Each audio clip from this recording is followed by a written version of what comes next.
Assalamualaikum warahmatullahi wabarakatuh. Berjumpa kembali dengan saya, Jamila Lestiawati, Widaiswara Balai Diklat Keuangan Yogyakarta. Masih di area seputaran anti korupsi, kali ini kita akan berbicara mengenai strategi pemberantasan korupsi. Korupsi sudah dianggap sebagai budaya yang sulit diberantas sampai ke akar-akarnya. Kuatnya akar permasalahan penyebab korupsi membuat tindakan untuk memberantas korupsi menemui banyak hambatan. Apa sajakah strategi yang bisa dilakukan untuk memberantas korupsi? Berikut penjelasannya. Ada dua strategi besar dalam rangka pemberantasan korupsi. Yang pertama yaitu strategi penal, dan yang kedua yaitu strategi non-penal. Kita masuk ke strategi yang pertama, yaitu strategi penal.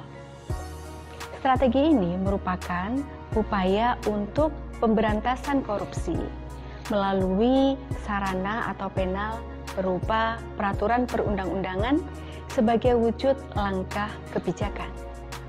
Upaya ini lebih menitik beratkan pada sifat represif, yaitu penumpasan atau pemberantasan setelah tindak pidana korupsi itu terjadi. Selain itu, sarana penal ini pada hakikatnya merupakan bagian dari upaya untuk penegakan hukum atau law enforcement.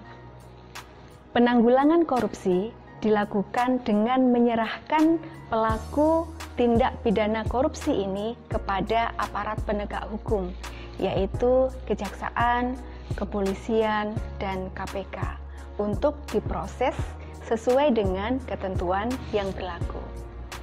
Melalui strategi penal, hukuman atau sanksi pidana yang dijatuhkan kepada pelaku ini diharapkan akan memberikan efek jera kepada pelaku sehingga sesuai dengan tujuan pemidanaan.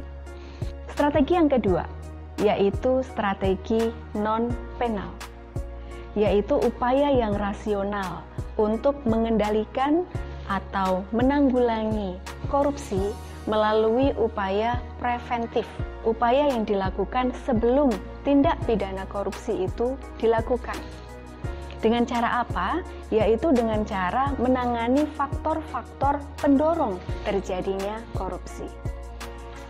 Karena upaya penanggulangan korupsi lewat jalur non-penal ini lebih bersifat pencegahan, maka sasaran utamanya adalah menangani faktor-faktor kondisi penyebab terjadinya kejahatan korupsi tadi.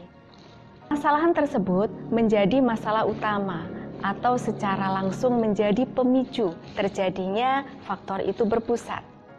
Kemudian mengkaji permasalahan-permasalahan yang tengah dihadapi masyarakat serta dorongan individu, kenapa mereka sampai melakukan korupsi itu.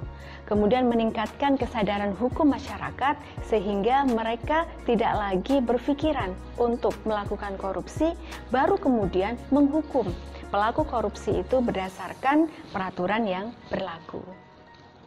Dengan demikian, keseluruhan tindakan pencegahan dari sudut pandang politik kriminal, keseluruhan tindakan preventif ini memiliki kedudukan yang sangat strategis. Kenapa? Karena mampu untuk mencegah seseorang untuk melakukan tindak pidana korupsi. Oleh karena itu, sebuah kebijakan kriminal harus dapat mengintegrasikan, harus dapat memasukkan seluruh kegiatan preventif ini ke dalam sebuah sistem kegiatan bernegara yang teratur. Contoh kegiatan non-penal adalah melalui edukasi anti korupsi, pelatihan anti korupsi dengan memasukkan nilai-nilai atau aspek anti korupsi ke dalamnya, baik dalam muatan pendidikan, pembelajaran, training kepada semua elemen masyarakat, mulai dari sejak dini sampai dengan dewasa. Nah, KPK menyiapkan para penyuluh anti korupsi yang mana diharapkan bisa bergerak serentak, bergerak bersama ke semua elemen masyarakat di berbagai macam bidang-bidang mereka. Nah, praktek operasional untuk pemberantasan korupsi ini harus menggabungkan antara strategi penal di satu sisi dengan strategi non-penal di sisi yang lain. Kedua langkah ini diharapkan akan mampu untuk menghasilkan penyelenggaraan negara yang bebas dari korupsi. Nah, demikian dua strategi pemberantasan korupsi, yaitu strategi penal dan strategi non-penal. Dengan dilakukannya kedua strategi ini bersamaan secara masif pada semua elemen masyarakat, pada semua bidang, diharapkan Indonesia menjadi negara yang bebas dari korupsi. Terima kasih atas perhatian Anda untuk video knowledge management kali ini. Kita bertemu kembali pada video knowledge management berikutnya. Terima kasih. Wassalamualaikum warahmatullahi wabarakatuh.